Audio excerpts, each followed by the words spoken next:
تباہ ہوتے ہیں کیونکہ ان کا خود عوام سے رابطہ نہیں رہتا. اگر وہ خود عوام کے ساتھ ڈائریکٹ رابطہ کریں تو شاید انہیں اچھی اور صاف ستھری چیزیں سمجھنے کو مل جائیں. خیر، جادوگروں نے جب کہا ہمیں کیا دو گے تو اس نے کہا تمہیں قریبی بنا لوں گا. جادوگروں نے موسیٰ علیہ السلام سے کہا کہ آپ پہل کریں گے یا ہم پہل کریں؟ تو موسیٰ علیہ السلام نے کہا تم پہل کرو. جب جادوگروں نے اپنی رسیاں زمین پہ ڈالیں تو لوگوں کی نگاہوں کو سحر زدہ کر دیا، جادو کر دیا اور انہیں ڈروا دیا. انہوں نے کہا یہ تو بڑا جادو لے آئے. تو اللہ تعالیٰ نے حضرت موسیٰ علیہ السلام کو حکم دیا کہ آپ بھی اپنا عصا زمین پہ ڈالیں. ان کی رسیاں سانپ بن گئی تھی نا، دراصل وہ سانپ بنی نہیں تھی، لوگوں کی آنکھوں پر جادو ہو گیا تھا، انہیں سانپ نظر آ رہا تھا. فرمایا آپ بھی اپنا عصا زمین پہ ڈالیں. وہ عصا سانپ بنا اور جادوگروں کی ساری چیزوں کو نگل ہی گیا. ان کی بہت ساری رسیاں سانپ بنی تھی، ان کا ایک ہی عصا سانپ بنا اور سب کو نگل گیا. اس طرح کے معجزے کی حقانیت اور جادوگروں کا بطلان ثابت ہوا اور فرعونی رسوا ہو گئے. جادوگر سجدے میں گر گئے اور اللہ پر ایمان لے آئے. فرعون نے انہیں دھمکی دی کہ تم میری اجازت کے بغیر ایمان لے آئے ہو، میں تمہارے ہاتھ اور پاؤں مخالف سمت سے کاٹ دوں گا. یعنی الٹا ہاتھ کاٹ دوں گا، سیدھا پیر کاٹ دوں گا. میری بغیر اجازت ایمان لے آئے ہو اور تمہیں سولی پہ بھی چڑھوا دوں گا. انہوں نے کہا کہ ایمان لانے کی پاداش میں تم ہمیں سزا دینا چاہتے ہو. پھر انہوں نے اللہ تعالیٰ سے صبر اور استقامت کی دعا کی. اس کے بعد فرعون نے بنی اسرائیل کے بیٹوں کو قتل کرنے کی اور بیٹیوں کو زندہ چھوڑنے کا حکم دے دیا. موسیٰ علیہ السلام نے قوم کو صبر کی تلقین کی اور کہا کہ نیک انجام اہل تقویٰ کے لیے. یہاں ایک لطیف بات ہمارے صوفیاء نے بھی لکھی ہے. صوفیاء کہتے ہیں کہ فرعون نے کلمہ نہیں پڑھا اور جادوگر کلمہ پڑھ گئے. وہ کس طرح کلمہ پڑھ گئے؟ تو کہنے لگے دراصل انہوں نے آتے ہی حضرت موسیٰ کا ادب بڑا کیا تھا. جادوگر حضرت موسیٰ کے مقابلے میں آ کے بھی ان سے کہتے ہیں کہ رسیاں آپ پہلے ڈالیں گے کہ ہم ڈالیں؟ آپ عصا پہلے رکھیں گے کہ ہم رکھیں؟ تو اتنا سا ادب کیا تو رب کریم نے فرمایا جو نبی کا ادب کرے وہ بے ایمان نہیں رہ سکتا. جو نبی کا ادب کرے وہ بے ایمان نہیں رہ سکتا اور جو نبی کی بے ادبی کرے وہ ایماندار نہیں رہ سکتا. ختم ہو گئی بات. یہاں ہمارے صوفیاء نے یہ بات لکھی ہے کہ چونکہ انہوں نے آتے ہی کہا تھا کہ آپ پہلے ڈالیں گے یا ہم پہلے ڈالیں، تو حضرت موسیٰ سے انہوں نے پوچھ لیا. نبی کے پوچھے بغیر پہل نہیں کی تو اللہ نے انہیں ایمان کی دولت عطا کر. اللہ تعالیٰ نے فرعونیوں پر قحط سالی کا عذاب نازل کیا. فرعونیوں کا طریقہ یہ تھا کہ اچھائی کو اپنا کمال گردانتے تھے، کہتے تھے یہ ہماری طرف سے، اور برائی کو معاذ اللہ بدشگونی کے طور پر موسیٰ علیہ السلام کی طرف منسوب کرتے تھے. کہتے تھے معاذ اللہ آپ کی وجہ سے یہ سارا کچھ ہو رہا ہے. ہوتے نا نہیں کہتے ہیں جب سے میں وہاں گیا ہوں تب سے. ہمارے بزرگ ایک لطیفہ بھی سنایا کرتے تھے کہ کسی زمیندار نے نماز پڑھنی شروع کی تھی تو اس کے جانور مردے شروع ہو گئے.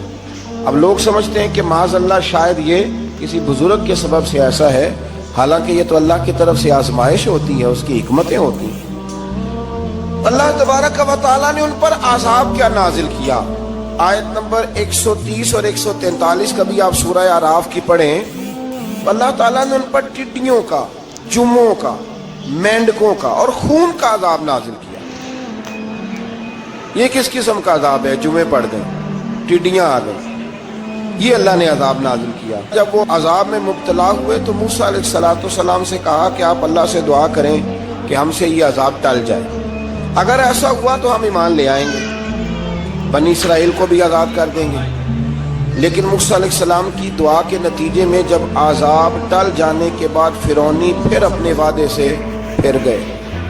بنو قریظہ والوں نے بھی کئی دفعہ حضور سے وعدے کیے پر اپنے وعدوں پر قائم. ایک بات آپ سے یہاں روک کے عرض کر دوں، ہم بھی کئی دفعہ کہتے ہیں ذرا بریک کبھی گاڑی کی نہیں نہ لگتی تو ہم ارادہ کرتے ہیں کہ آج سے ہی نماز شروع کر دینی. ذرا طبیعت زیادہ لیل ہوتی ہے تو ارادہ کرتے ہیں نا کہ بھائی آج کے بعد ہم نے نیک، پھر کیا ہوتا ہے شفا ہو گئی تو چھٹی ہو گئی. یہ طریقہ درست نہیں.